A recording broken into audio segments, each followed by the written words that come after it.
Willis and Tina Wood, well known in Vermont and beyond for their cider and maple syrup products.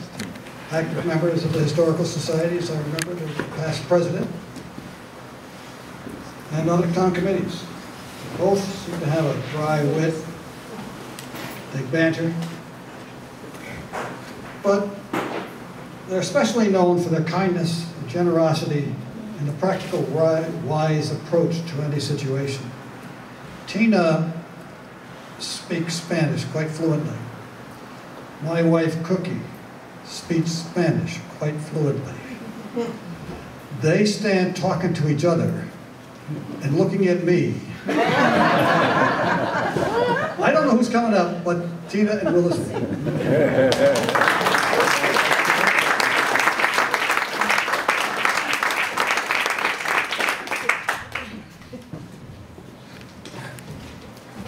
Tina's not going to speak Spanish tonight. You can translate it, but... The desserts are calling to me, so I'll make this, I think, fairly short. In 1998, the movie Cider House Rules was filmed in Vermont and in Maine, and one section of it was filmed at our farm. And the way we found out about it, who's seen the movie? Yeah, lots of people. Okay, good. The set designer showed up at our doorstep and said that they were looking for a cider mill that was appropriate to World War II when the movie took place, and it needed to have an open aspect, and it needed to look like a real cider mill, and he thought our place was wonderful. So we thought so too, and they said, can we come and film at our cider mill? We said, sure, thinking that, you know, someone like Nancy would come with a camera, except a bigger camera, and someone like Zappa would come and film. More than 100 people showed up with all these star wagons and trucks and trailers and all for this one day shoot. Some of the people that showed up are the set designers, not the set designer, the set dressers. The set dressers take the modern-looking cider mill, relatively modern-looking cider mill that we had, and turn it all so that nothing is inappropriate for 1942 when the movie was taking place. So they took out had John Arison take out all the wiring and put it all into conduit, and had a long discussion about could they use 3-prong plugs or would they need to use 2-prong, depending on how close how many close-ups they were going to have. Really, very accurate. But the set dresser said, yeah, they were so happy when they found your place. They were looking for sort of a rundown, dilapidated place that was going to go out of business, and they found yours, and they felt they'd got it. So they showed up with this 100 odd people. And they'd said beforehand, could they park in a field across the street, which is a big flat field of ours? And I said, sure, but it's pretty wet, and you can park there as long as it's just cars and nothing heavy.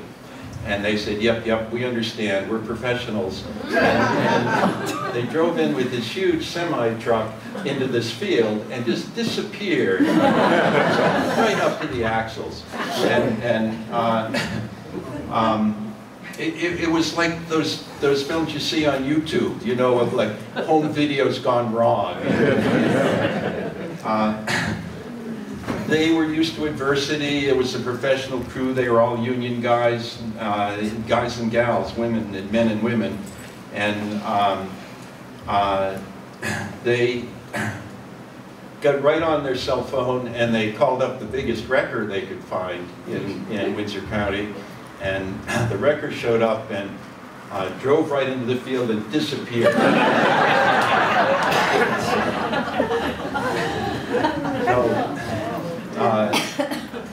the wrecker guy was a professional too, and he was used to adversity, and so he ran his wrecker cable across. They stopped the traffic on the center road, and he ran his cable across and hooked onto a pine tree on the other side of the road, and started up his wrecker and started to winch the wrecker out, and pulled the pine tree down right.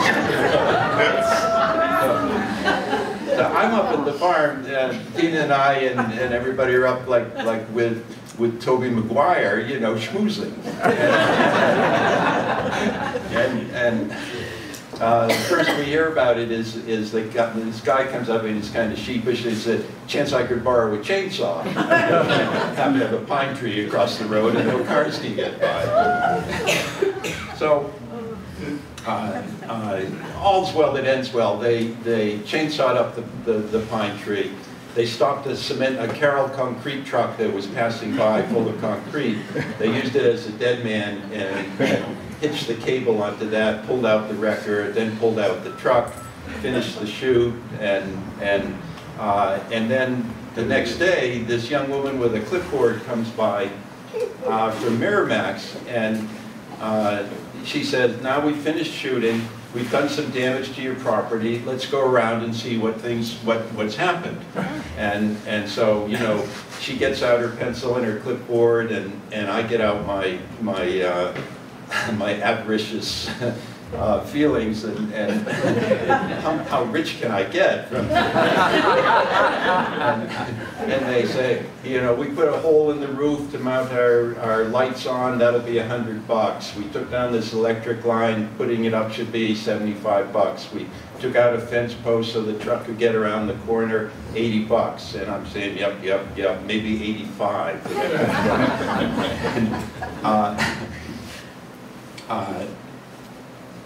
We're both thinking about the field. We know that there's damage in the field. And about this time, my friend and neighbor Sam Gurney drives up the driveway to get a jug of cider. And I say to the clipboard gal, "Listen, you think I set this up, but Mr. Gurney here runs the biggest construction company in the area, and he has 40 years of experience in land reclamation, and he will know what it will cost to repair this field." And she looks a little hesitant, but says, "Sure, okay." And Sam looks hesitant and says, "Sure, okay." And then he turns around to me and said, "That's the field we were thinking of draining for you, right? Putting some drainage tile in?" I said, yeah, Sam, but that's a story. We'll talk about that later. And so we walked down to the field. I'm feeling a little guilty about how much money I can take from Miramax, like a little guilty. But one of the production assistants told us that this was what they called a low-budget film and was only going to cost $27 million. And they didn't expect to make money from it, but they expected that it would gain them prestige if it all went well. And so I'm thinking, 27 million bucks. They got Toby Maguire, they've got Erica Badu, they've got Charlize Theron, they got Michael Caine. There must be a little left over for Tina and me. And certainly Sam's going to be on my side in these negotiations. I mean, he lives right down the road.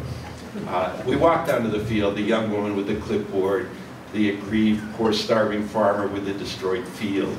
That's me. The construction company founder with 40 years of more experience in land reclamation.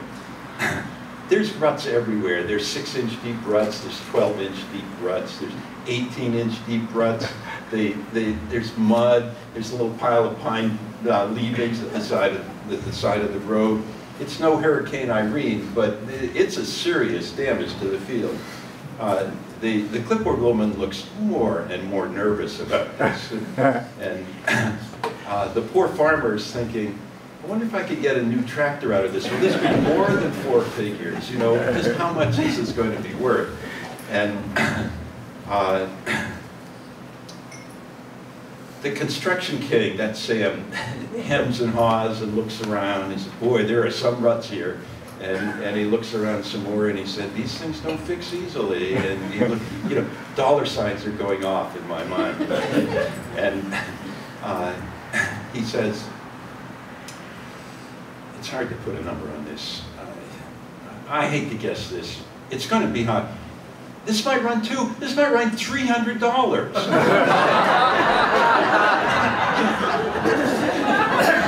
pocket my $300 and we go home.